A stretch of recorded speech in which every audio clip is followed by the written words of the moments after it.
Hey, hello guys. Um,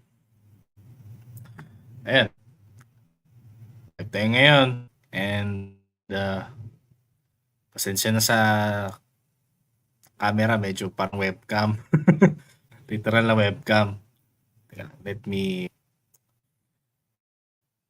hold on. Alright.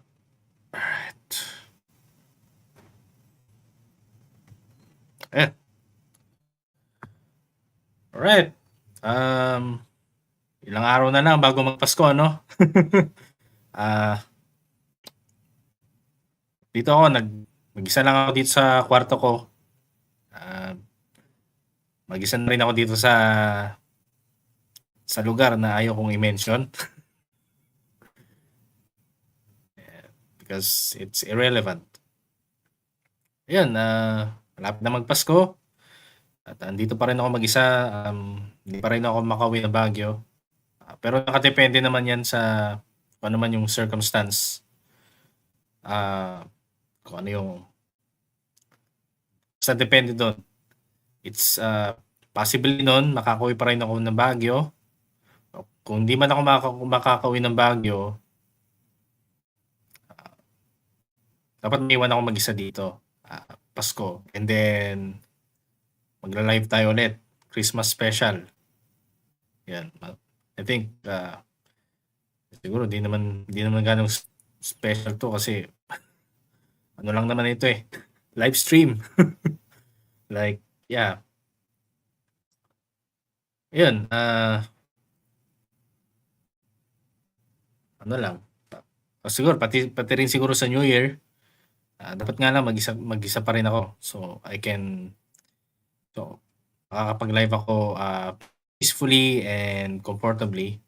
Ayan, medyo comfortable naman ako mag-live kasi mag-isa ko lang dito. Ayan, kasi naman ako gagawa ng video tapos may mga kasama pa ako dito, eh. So, luckily mag-isa lang ako dito, ayan. Ah, Ayan, as usual, professional overthinker, ito ang 3 AM thoughts and may ibang thoughts na nawala sa isip ko but yun, more on sa existential crisis or anything, um, anything related, more on dun sa ano, eh, panalo ang reality sa akin and then ako yung talo.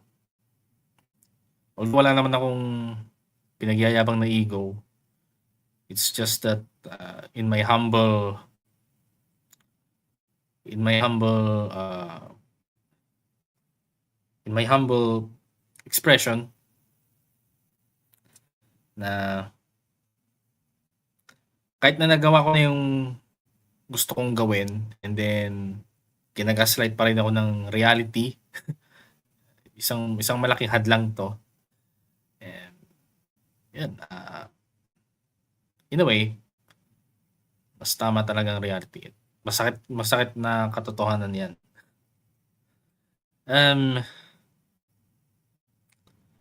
Ayan, 'yan yung naisip ko ngayon, since hindi ako makatulog, iniisip ko talaga yung mga even the past few months, past few years, kapag na kapag may naisip akong mga regrettable thoughts, regrettable thoughts as of the present, napapaisip ako sa past. And then yung mga what if sa future, all at once. All at once na lumalabas. Ah, ano kaya tawag dito?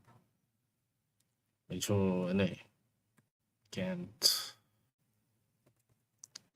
medyo nawala sa isip ko. Let me just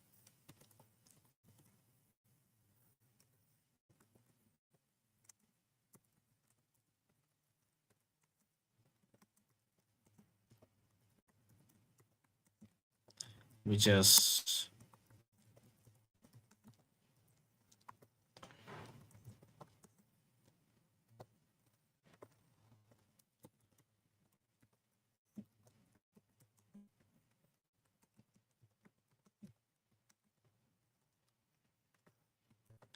at may sinet up din akong ano, stoic personality test.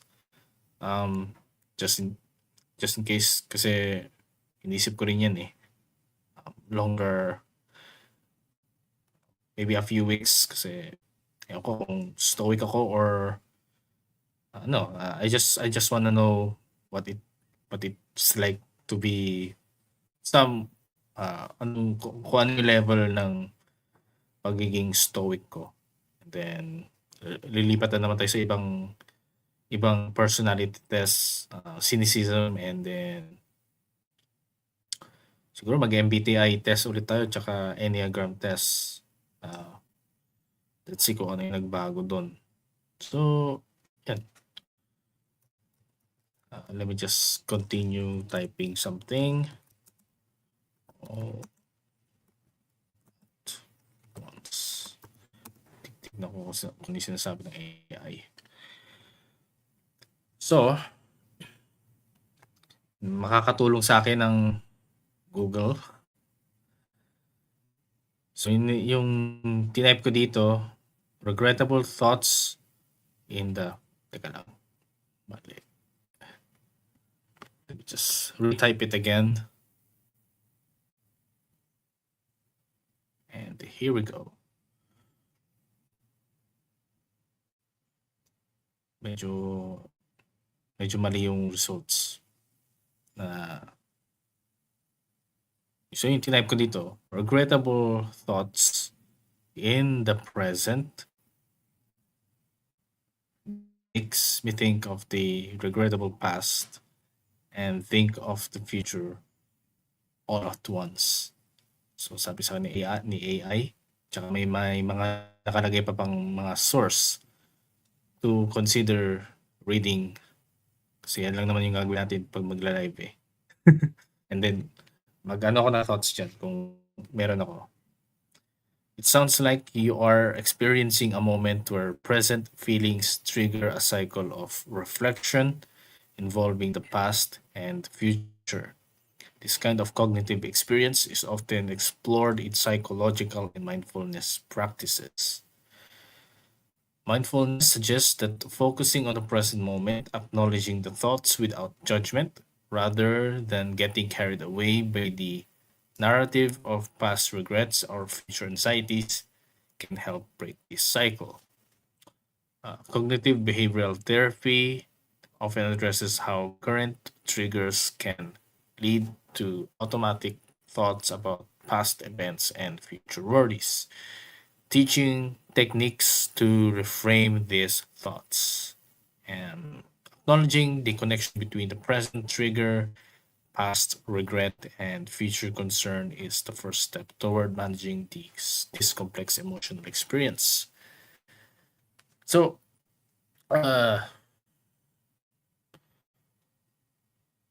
gusto ko ring mag-seek ng professional help about my mental well-being, but di ko lang alam kung may bayad yun kasi babayaran mo yung professionalism ng mga psychologists or psychiatrists. But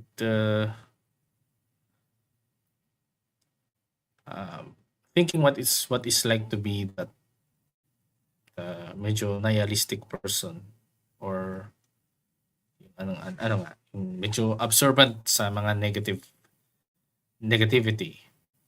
And at the same time, na-anchor pa din ako dun sa reality.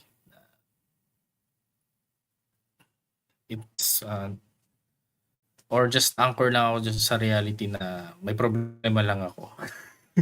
not necessarily talaga na may parang it's just worse or I'm having a bad day or something. And ayan.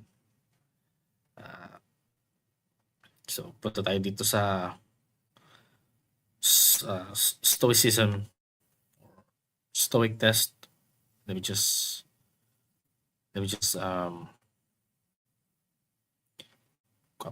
kapatay na iba pang screen. Wala siya. Ayun. Just share it. Here we go. Ayusin ko lang yung screen. It's okay. I think pwede na to. Okay.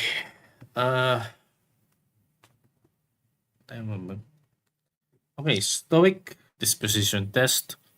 The ancient philosophy of Stoicism is experiencing a resurgence as a contemporary approach to self-mastery and, for some, as an alternative to traditional religious frameworks. Established by influential philosophers such as Epictetus, Seneca, and Marcus Aurelius. Actually, si Marcus Aurelius is siguro mas hindi naman sa favorite, pero mas drawn. So basically speaking, I am drawn with Marcus Aurelius thing, pero I found out na may philosophical mindset si Marcus Aurelius na medyo disagreeable sa akin. But regardless, siya na-drawn ako sa kanya. I wanna learn more on Epictetus and Seneca on as life goes on. Okay. Stoicism teaches the virtues of resilience. Yun. Check, meron ako niyan. Self-control, meron din ako niyan, pero minsan nawawala din. And rationality, medyo wala. Medyo wala. As of yung mga focusing on the moments, medyo emotional inside, but rational when dealing with the externals. Rationality in navigating life's adversities. Drawing from interpretations of classical Stoic text, never ko pang nabasa. Kasi ang daming ginagawa.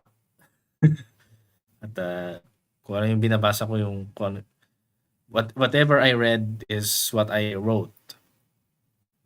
Probably journal, diary, or story na sinusulat ko. Kasi balak ko magsulat, mag-publish ng novel. Pero di ko sasabihin kung ano yun. Interpretation of classical Stoic text. This test is designed to assess whether your attitudes and behaviors are aligned with the principles of modern Stoicism. For each of the following questions. Okay.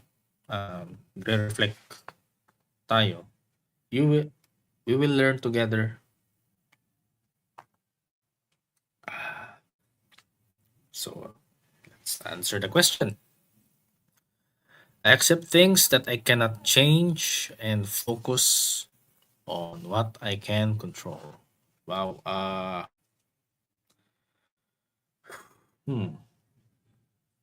Medyo far-fetched yung I cannot change. Kasi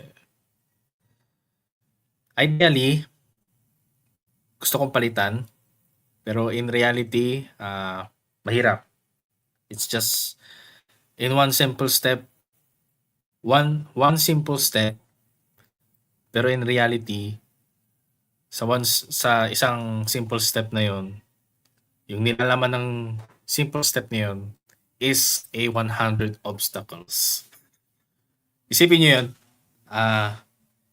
one simple step, pero yung contents nun is a 100 obstacles. Ayan. So, how do I answer this? Ano ba to? Ito ba siya? Yan, or...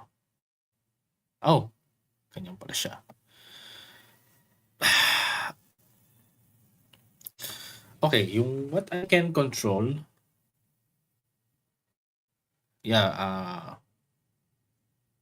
what I can control, yan yung malayo dun sa situation na malayo dun sa situation na hinaharap ko. Yu malayo dun sa ano, malayo dun sa situation na hinaharap ko na wala, di rin totally makontrol. Talagang magko-comply ako dun sa ano na 'yan, sa situation na 'yan. Kumbaga ide-delegate ko even though it's very unnecessary to me to it's very unnecessary to me na harapin 'yon, but that's reality. I can deal with it and whatever, and I do what needs to be done. So again, accept things I cannot change and focus on what I can control. So I'll agree. I treat others fairly regardless of how they treat me. Oh shit.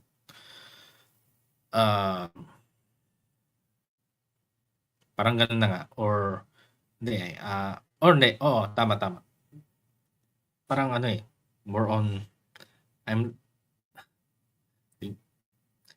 sa live na 'to hindi ko gaano pwedeng sabihin kung ano yung ano ko, personality ko actually at this point.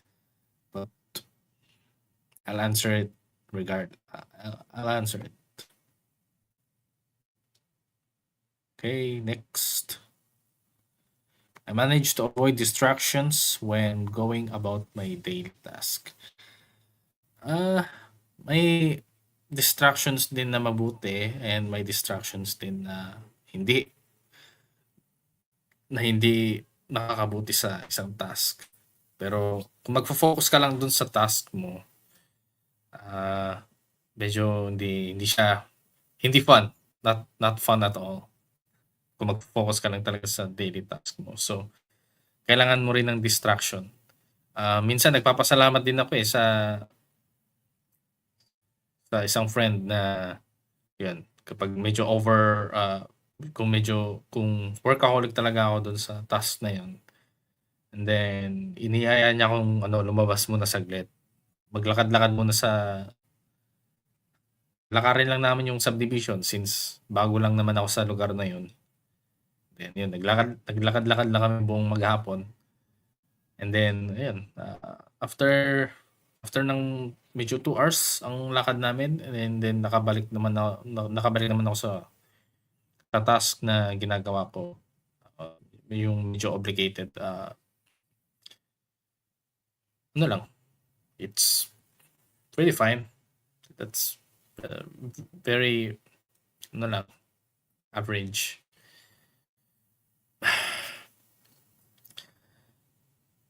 So, minsan, hindi naman minsan. So, I disagree. Di ko na ma-manage yung avoidance to distractions. Next question.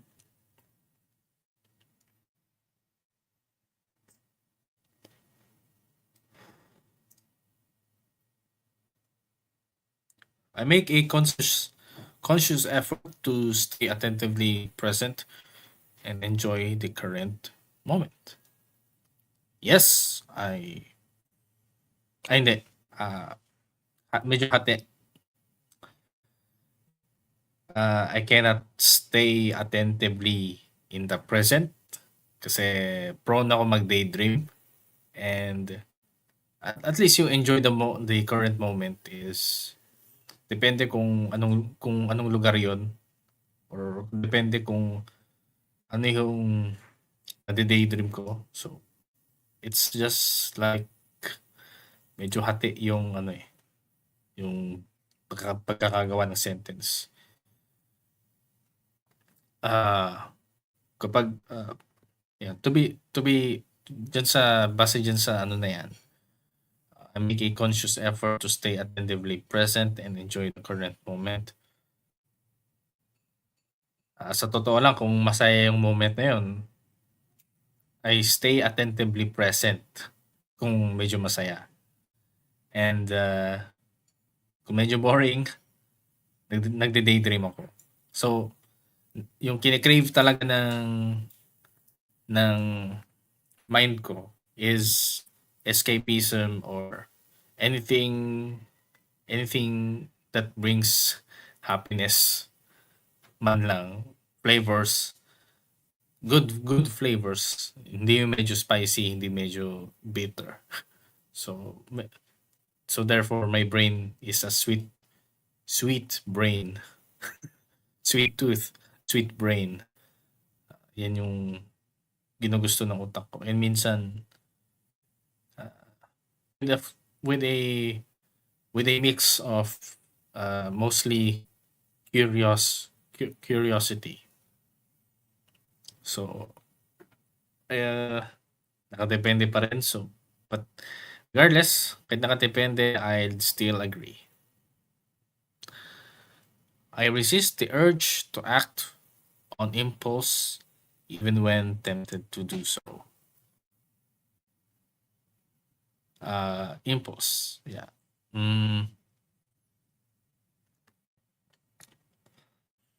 What what what what do what did this question mean by impulse?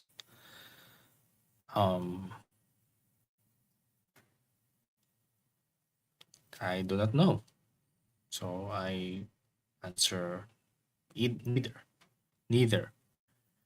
I sometimes compromise my principles for personal gain. Oh yeah.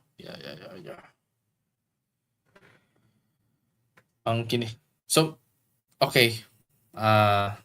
So at this point, parang yung sinasabi kong kini-crave ko dun sa more on happiness, parang sinasabi ko dito na medyo hedonistic ako. Medyo hedonistic. Personal gain. Right. Wala kaya dito yung medyo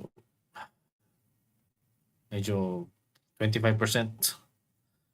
Sasagot lang talaga ako dito ng ano.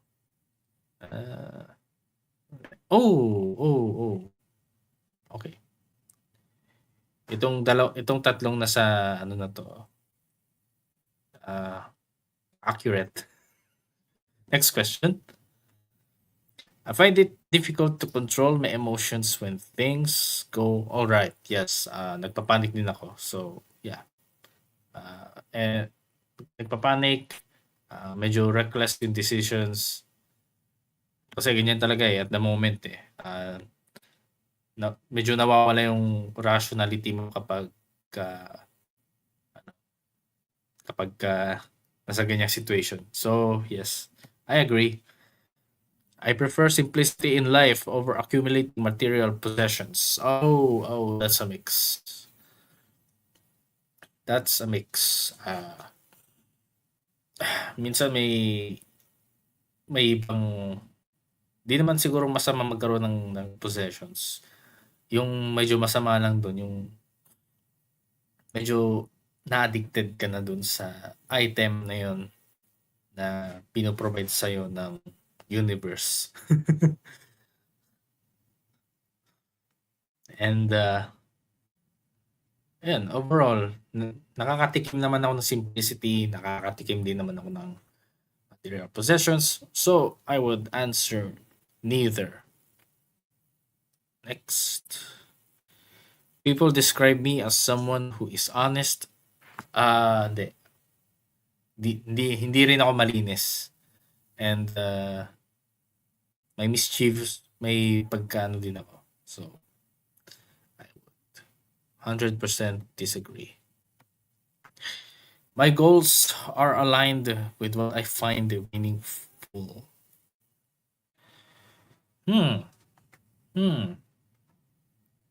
I have goals in mind, pero I won't tell it. But yung ano na yun yung goals in mind, yan yung ano pang lunas lang muna sa existential crisis. So,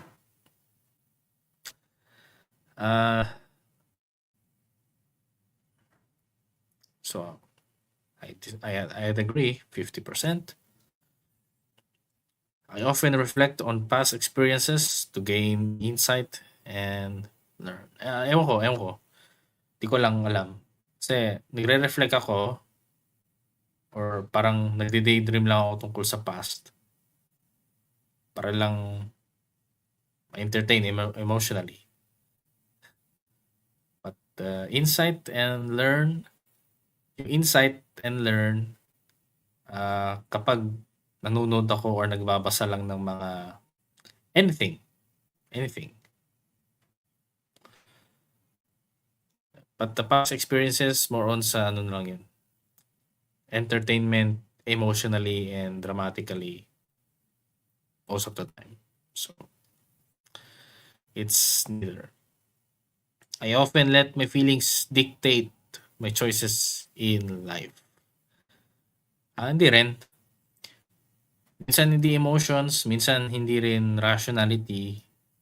Much more on either reckless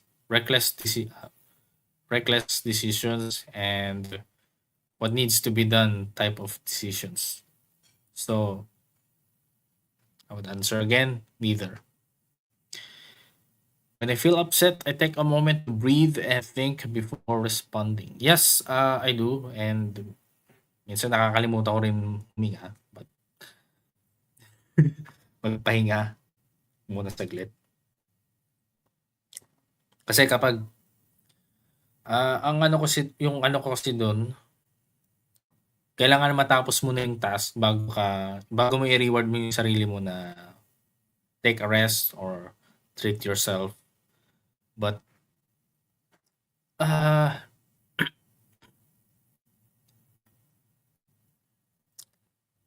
and yun, oo nga, na-practice ko rin yun. Pero hindi gaano siya ka-perfect. Minsan, when I'm upset, it reminds me of the reason why I cannot go home to Baguio.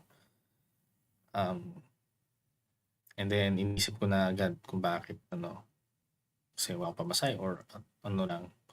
It's a different reason why I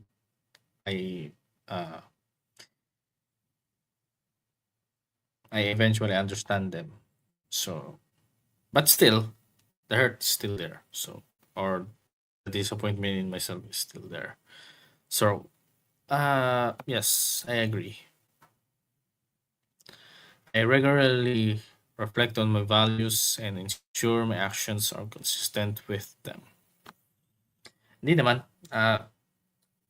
Sa current present situations, medyo zigzag directions.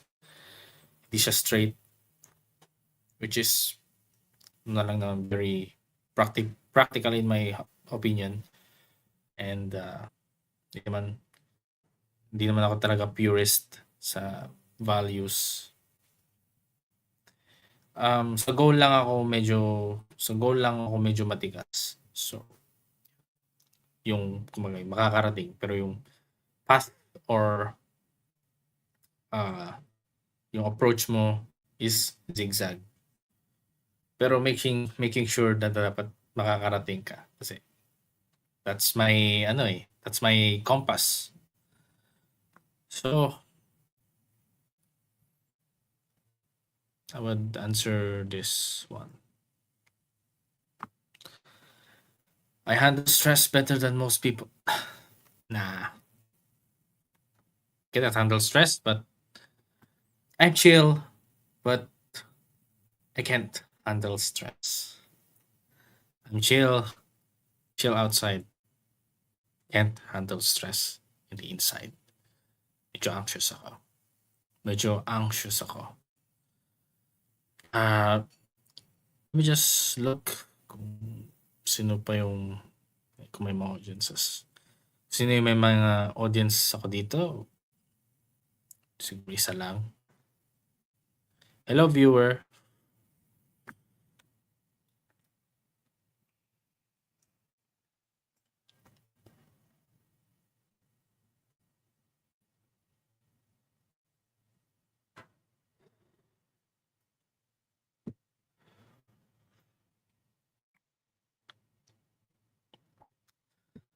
I adapt well to unforeseen changes in my environment or circumstances. And yes, yan yung sinasabi ko. And I agree. I try to see the bigger picture in any given situation. I do not know what that means.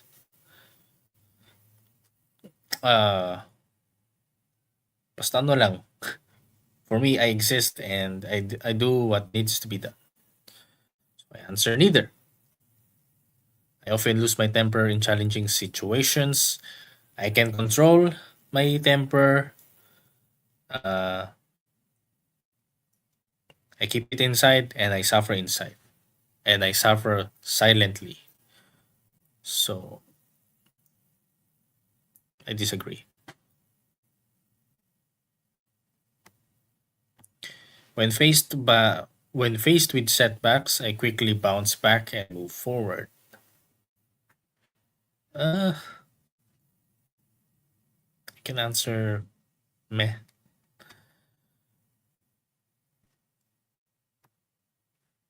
I find it hard to recover from setbacks, and I dis- and I agree. I do not beat myself up over past mistake and worry excessively about the future. Disagree a little bit. I rarely think about the broader impact of my actions of my life. And yes, kaya nga pinag-isipan muna bago gawin. And minsan, naging you did either the reckless decisions or what needs to be done. So, yun na yan. You can actually regret later, but still, uh, yan yung options na naisip mo. So, there. I believe our emotions and instinct often lead us astray. Sometimes, sometimes yes, and sometimes no. Why? Sometimes yes, kasi yun nga, hindi hindi ko iniisip or di ko muna ina-understand or di ko gaano na-appreciate the reason behind that worst circumstances given to me or the worst decision na binigay sa akin or the worst conditions na na-witness ko. And then, medyo upset ako doon. Di ko pinag-isipan ng maigi and then doon lang naintindihan kung bakit. And yun, minsan no, kasi yun nga, that's what the brain tells you what to feel or or yan agad yung magiging reaction mo kapag nabigyan ka ng ganyang decisions and uh, decisions mula sa external decisions and then conditions and circumstances. So I would answer neither. I often dwell on things that are out of my control. Yes, yes. Minsan you do what you have to do outside of your hindi siya comfort zone, but it's something in your circle of pero di ko pa rin siya masabing ano eh. Di ko pa rin siya masabing comfort zone eh. Your role. Your role. Minsan kapag minsan kung walang gagawa kung walang gagawa ng ganung act sa situation na yon, medyo parang may tawag doon, initiation May initiation ka para gawin 'yan or ano lang, kasi parang walang gumagawa, eh. So, therefore, I make this breakthrough. Often lang naman. So, I agree a little bit. I make decisions based on emotions rather than no, it's neither, I mean, it's neither. Kasi minsan pinapakiramdaman mo muna bago bago ka bago mo bago ka ano mag-emote diyan or and then sa logic may level of logic din kasi it's either ano if kung sa usaping logic very limited. So it's neither. I give in to temptations easily. Yes. Items and tao. Sa items, nakakita lang ako ng mga I'm curious about something and yung mga favorite things na gusto mong lalo sa ano, lalo sa mga shopping apps. Yun, marami kang makakitang items na natatempt kang gastusin. And then sa tao, magaling sila manipulate and magaganda yung points nila. Even though yung mga taong yung feeling wise. I don't find it wise, but they have a very good point naman. So, I'd agree a little. I feel content with what I have rather than constantly seeking more. You have to seek more actually. Hindi lang ano, yung ano, ang tamang ano lang diyan. For now, I am content. But my contentment of the things I have is not on the longer run. It is not may limitations. Meron siyang limitations. Para makapag-move ka. So, I disagree a little. I stick to my goals and plans even when it feels sour or challenging.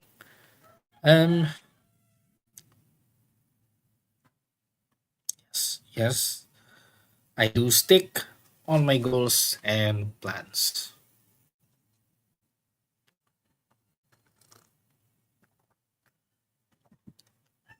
I stay calm. Even when things go wrong unexpectedly.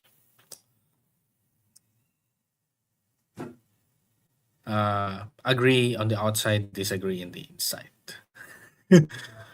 I take it back, neither. I seldom seek advice for others.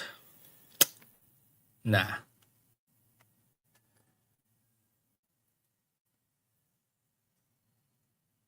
Or if seldom, I'd agree. Ano lang, depende kung daming ano eh, dami kong irarason na more on sa depende.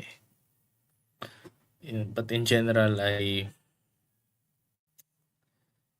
it's kind of hard to answer that question at this point. Kadalasan di kasi di ako di ako nagtatanong kasi wala pa akong na-encounter na situation na magbibigay sa akin ng idea kung ano yung itatanong ko doon sa taong yun. That's how I put it. So, but regardless, I seldom seek advice from others. I agree a little. I strive to accumulate more wealth and possessions than I need.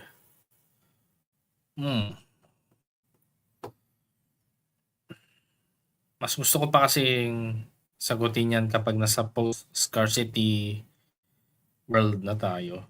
but matagal pa 'yan and then, ah, siguro hindi ko na muna ano 'yan, eh, hindi ko na muna focus yung wealth and possessions na kinuha mo galing sa medyo fair na kamay.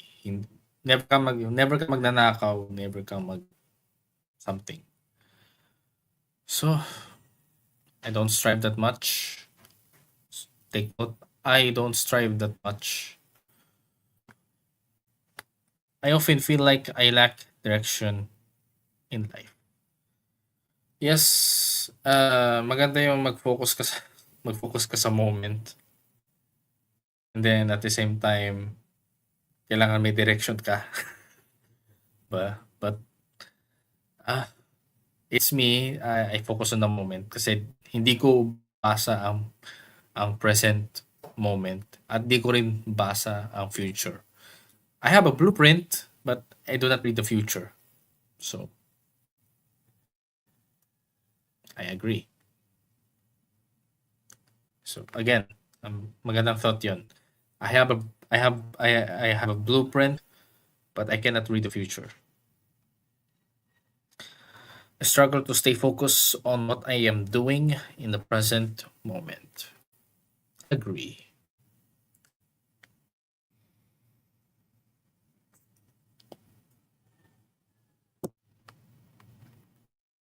Let me check kung sino yung pwedeng yung mga ating we have 2.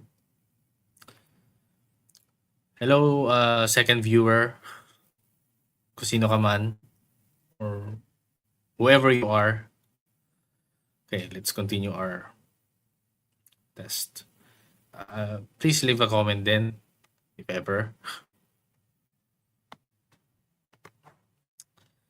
I find joy in the little things rather in grand achievements. Yes, and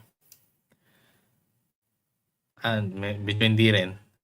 I find joy in the little things. Yun nga, sinasabi ko about contentment. For now, I am content, but in the long run, it would, I won't. Magsasawa ka rin. So, I disagree, but not that much. When faced with a complex problem, I break it down into a smaller, manageable parts. Yes. Yes, but I always strive to do what is morally right, even if it's not an easy course of action. No. Yun rin yung mahirap sa mga ano eh. For me, I'm not very that righteous. So, moral is not a thing for me that much.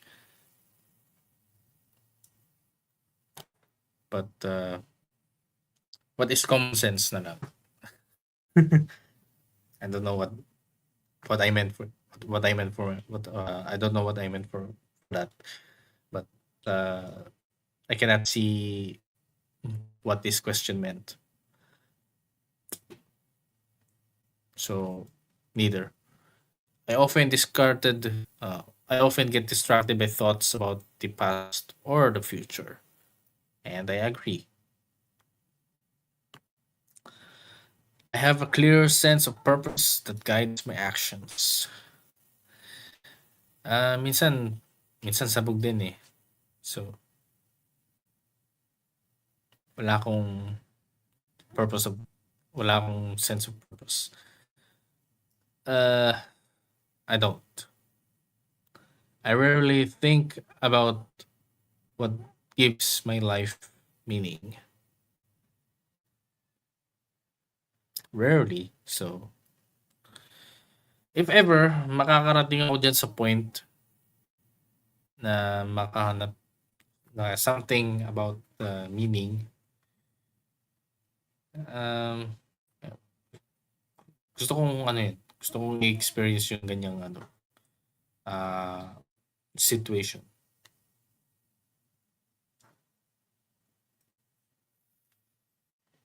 And we continue. I often ponder what the long term consequences of my actions will be.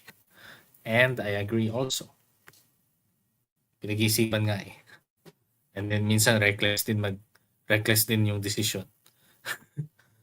I often feel dissatisfied with how, and I agree, often lang naman. I prefer to think through a situation logically rather than act on what feels good. Um, nah, I do what needs to be done. After that, I have to reward myself or regret myself. So, neither. I find value in everyday experiences rather than seeking constant excitement. Mm.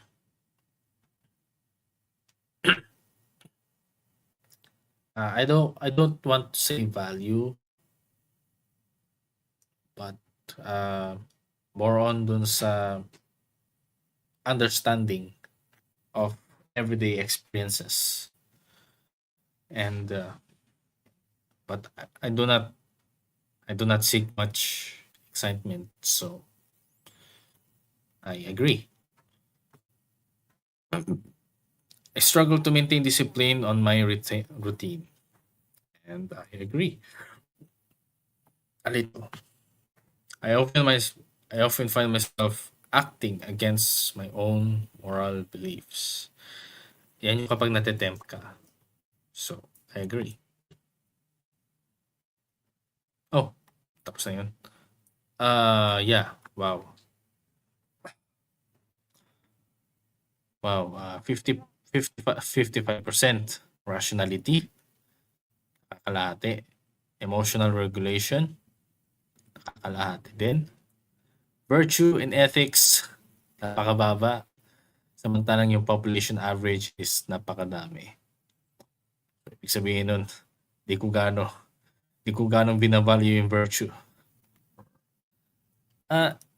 Ethics, medyo ano yan medyo rough. Ang masasabi ko dyan sa ethics, kung ano yung napapansin ko dun sa surroundings ko, sinusunod ko rin. But even though it's disagreeable, I would say one word lang naman is comply. Yun lang. Yun yung ginagawa ko. Comply on my surroundings. Even though it is disagreeable to me. Yeah. Self-control and discipline. Wala. Wala akong, my 40% na I don't have that self-control or discipline. Acceptance and resilience. More on ako sa resilience rather than acceptance. So, yeah. Again, maganda yung thought na yun eh. I would say that again. More on ako sa resilience rather than acceptance kapag nasa horrible situations in my traumatic life or in my medyo traumatic. Present focus, yeah, accurate perspective and wisdom. Yeah, I don't seek that much. Medyo reckless, very, very reckless actions. And contentment or minimalism, nakadepende yan kasi you are content by now, but you won't be any longer in the longer run. Purpose meaning, sure. Total stoicism 43, so ibig sabihin nun hindi ako gaano stoic. Yeah, much more on ako sa pagiging hedonistic perhaps. Pero kino-consider ko yung realities of my surroundings, kino-consider ko, but, siguro yung gut feeling yung masusunod. And tapos na tayo. Ito para. Alright. Siguro, let's end this live. Wow, maganda yung reference. I would I would look after this one, after nitong live, and then yun. Basahin natin to end this live. Tonight.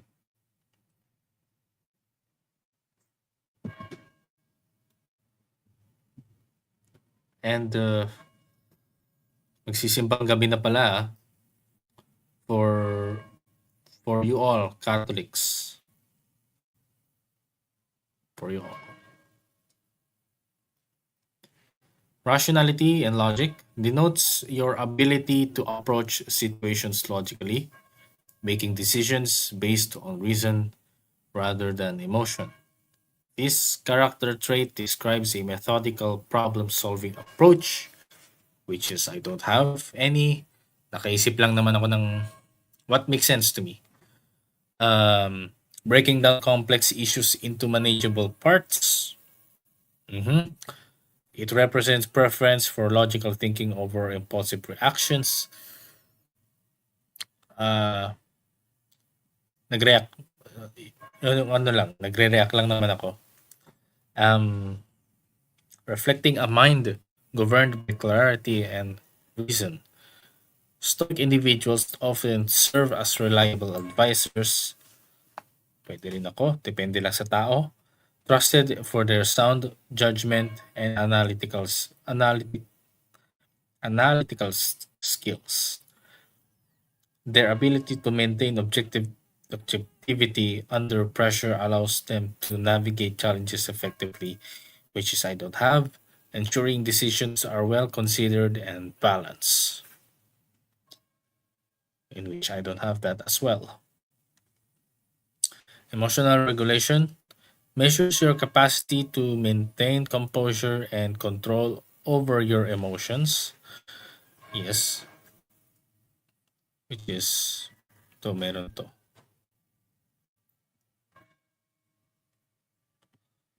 Emotions, even in stressful situations.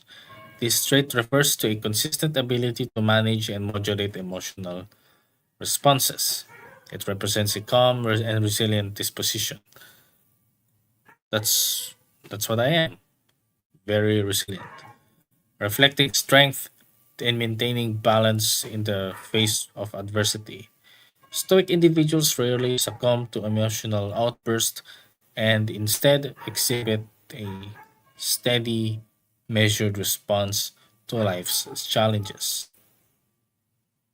Their ability to remain level headed and composed fosters resilience, helping them to recover quickly from setbacks and maintain inner peace.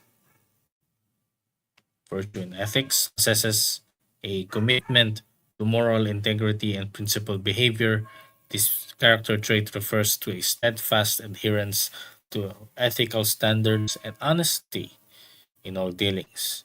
It represents a deep sense of fairness and justice, reflecting a person who consistently strives to do what is right, regardless of the consequences. Wow. Wow.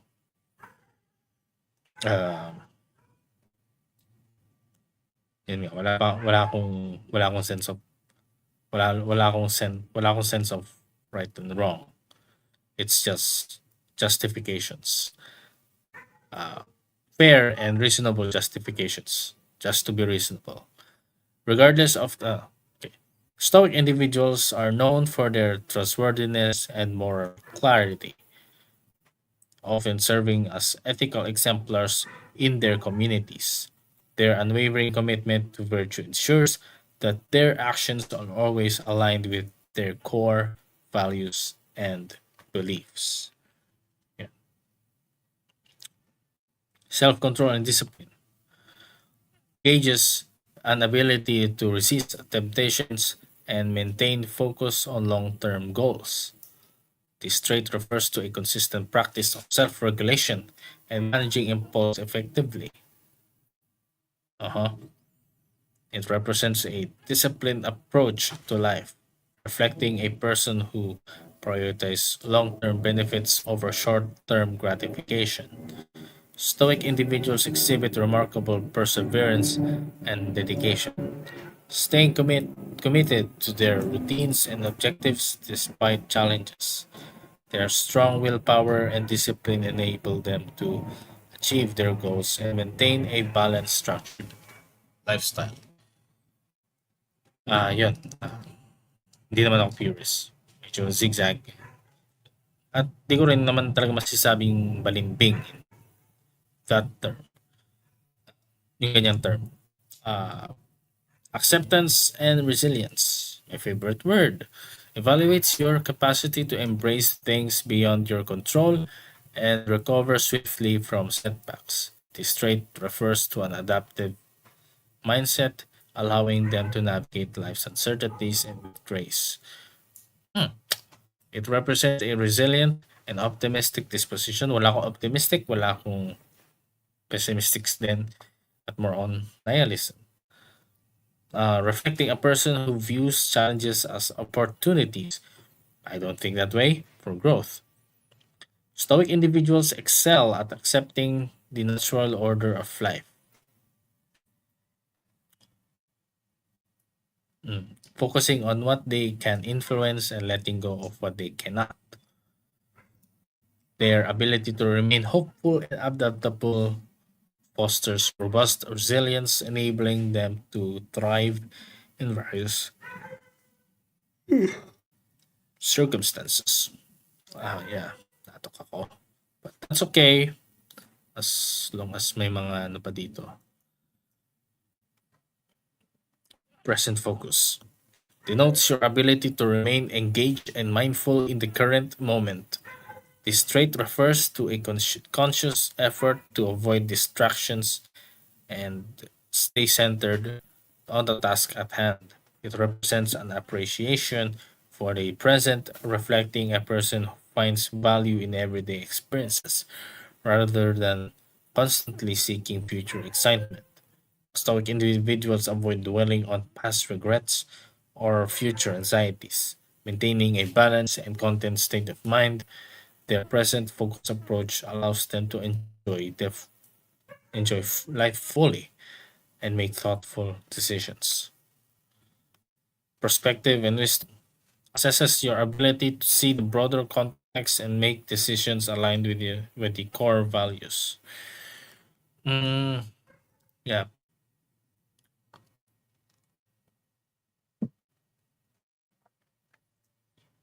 core values.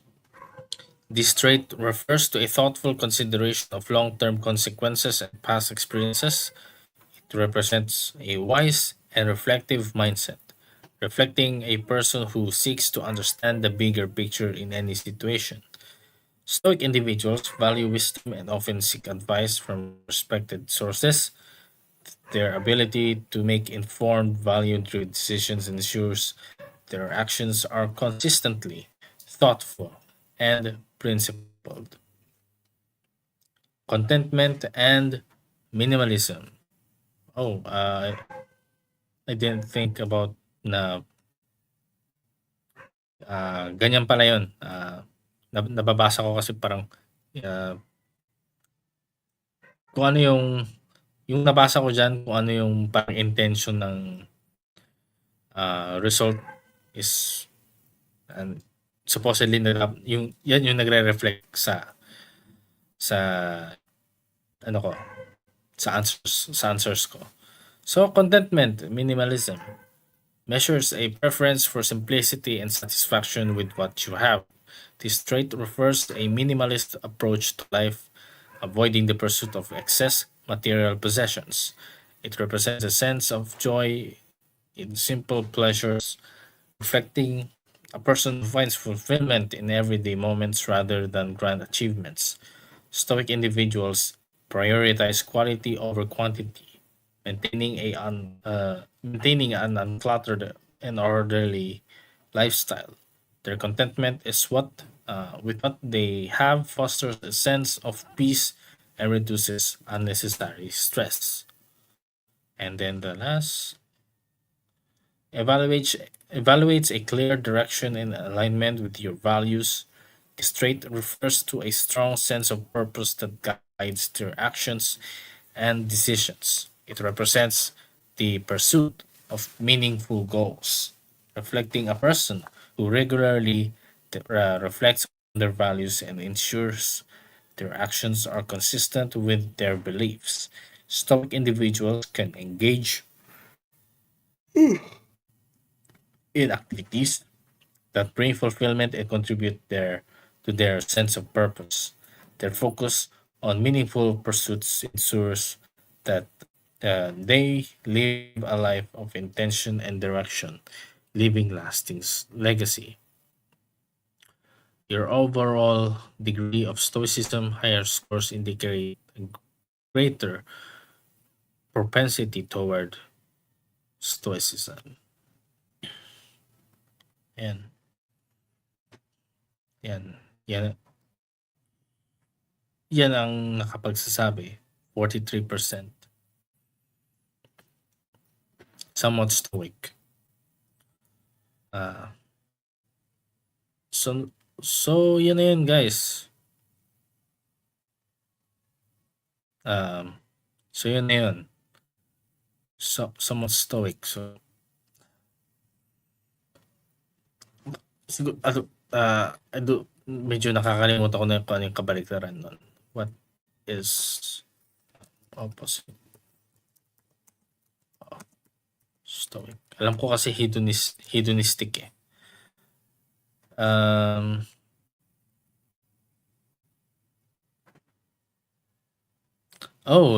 Libertinism. Yan yung ano. Libertinism is the opposite of stoicism. Libertinism is the embrace of indulgence and lack of self-restraint and is a radical form of hedonism. Tama nga, hedonism. It is hedonism. So, yun. Okay. We'll have our night. I'll end this with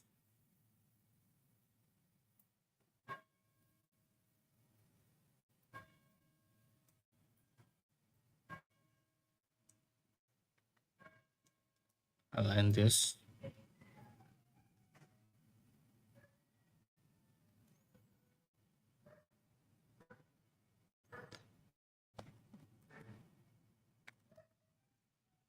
And yun.